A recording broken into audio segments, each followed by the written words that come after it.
Hello friends, Gayatri बेनना kitchen में तमारुं स्वागत है। आज આપણે બાફેલા વટાણાનું સેવસણ બનાવીશું। એના માટે આપણે વટાણા બાફીને મૂક્યા છે। એમાં જોઈશે એક આ ખરો મસાલો છે આખો, પછી આ પેસ્ટ છે લસણ ને મરચાની પેસ્ટ છે, જેમાં મેં 2 મરચા લીધા છે અને 5 થી 6 કળી મોટી લસણ લીધું છે। આ લીમડો લીધો છે, આ ખટાશ માટે લીંબુ લીધું છે, આ ધાણા છે અને આ ડુંગળી છે અને આ એક ટોમેટો છે અને આ ઉસળનો મસાલો છે અને આ સ્વાદ પ્રમાણે મીઠું, આ તેલ અને આ લાલ મરચું અને ધાણા જીરું ને ગરમ મસાલો આવશે। હવે આપણે સૌપ્રથમ ગેસ શરૂ કરીશું। મેં પેન મૂકી દીધી છે, પેન મેં ગરમ મૂકી છે, એમાં 3 થી 4 ચમચી તેલ લઈ લઈશું। સૌપ્રથમ આપણે જે આ ખરો મસાલો લીધો છે પણ લવિંગ બાદિય એ નાખીશું।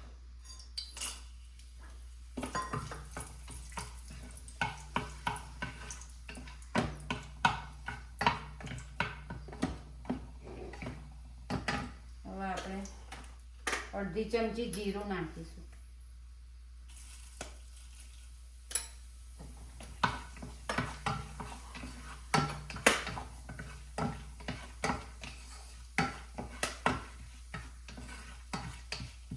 જીરું શેકાઈ ગયું છે, હવે આપણે ડુંગળી લઈશું।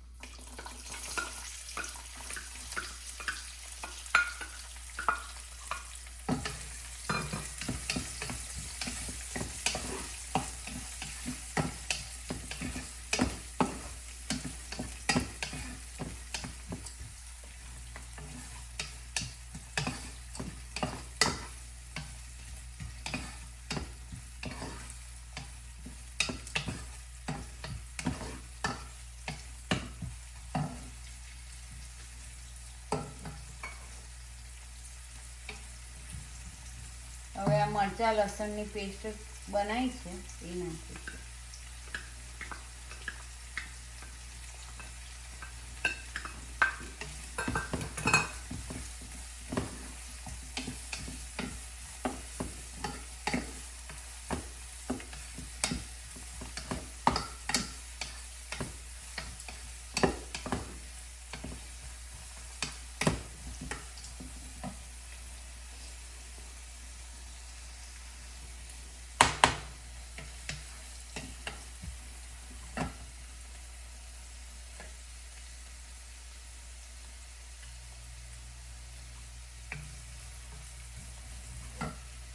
હવે આ લીલા લીમડાના પાન લીધા છે એ નાખીશું।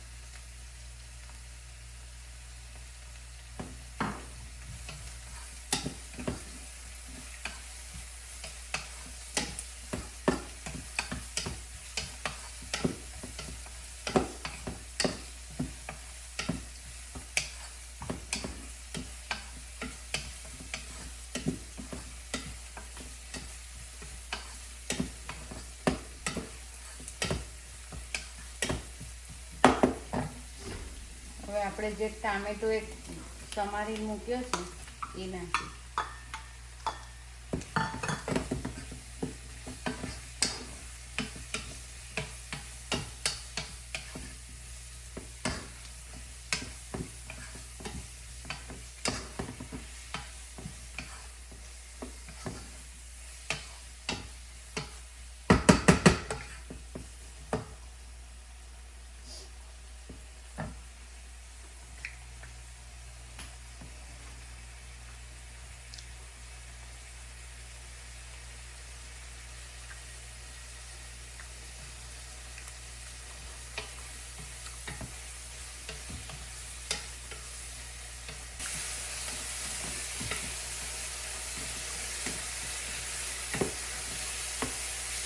હવે આપણો મસાલો શેકાવા આવ્યો છે। હવે એમાં આજે આપણે ઉસળનો મસાલો લીધો છે તે નાખીશું.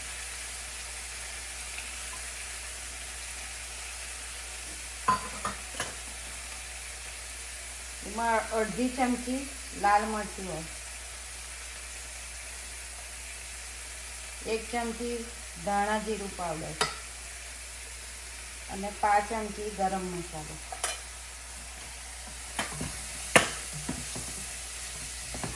અને હવે 2 મિનિટ બીજું આપણે શેકીશું.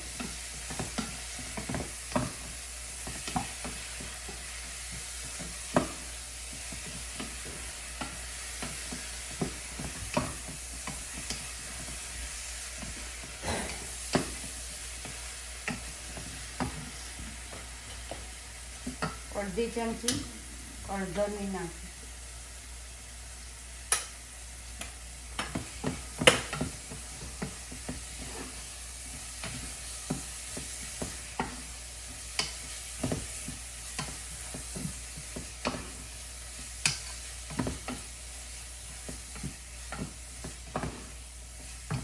આપણો મસાલો રેડી થઈ ગયો છે.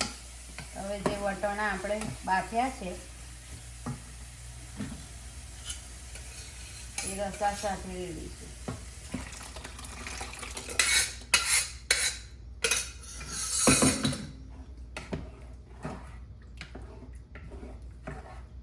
મેં 100 ગ્રામ વટાણા લીધા હતા અને એની મેં 3 ગ્લાસ પાણી નાખ્યું હતું ચડવ્યા તારે. તમારે જે પ્રમાણે જાડું પાતળું રાખવું હોય એ પ્રમાણે તમે પાણીમાં નાખી શકો છો. હવે આપણે સ્વાદ પ્રમાણે મીઠું નાખીશું.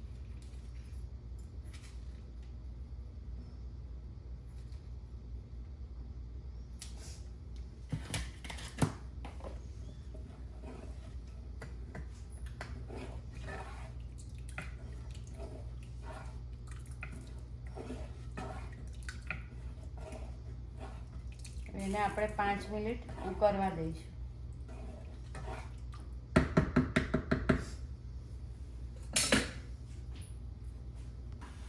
હવે આપણું આ સેવસણ ઉકળી ગયું છે.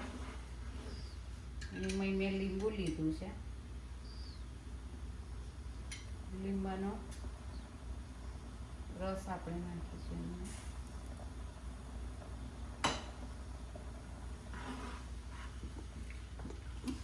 હવે આપણે જે ધાણા સમારી લીધા છે એ ભભરાઈશું.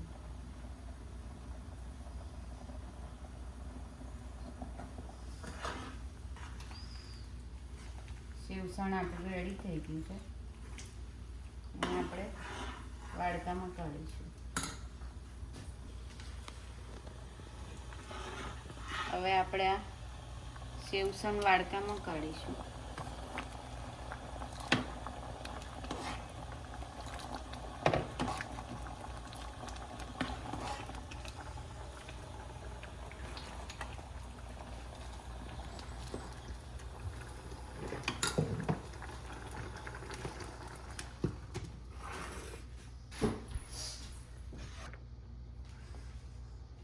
આપણે આ પાવ 2 લીધા છે એને આપણે શેકીશું.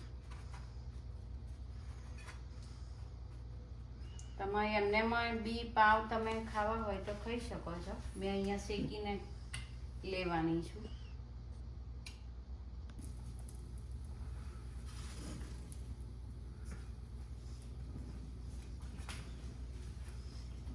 આપણા પાવ શેકાઈ ગયા છે. આપણે ગેસ બંધ કરીશું.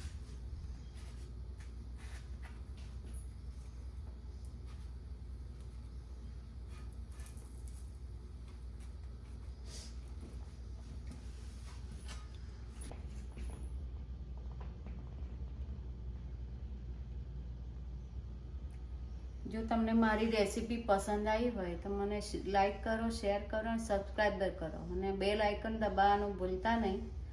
જય શ્રી કૃષ્ણ, જય માતાજી, થેન્ક યુ.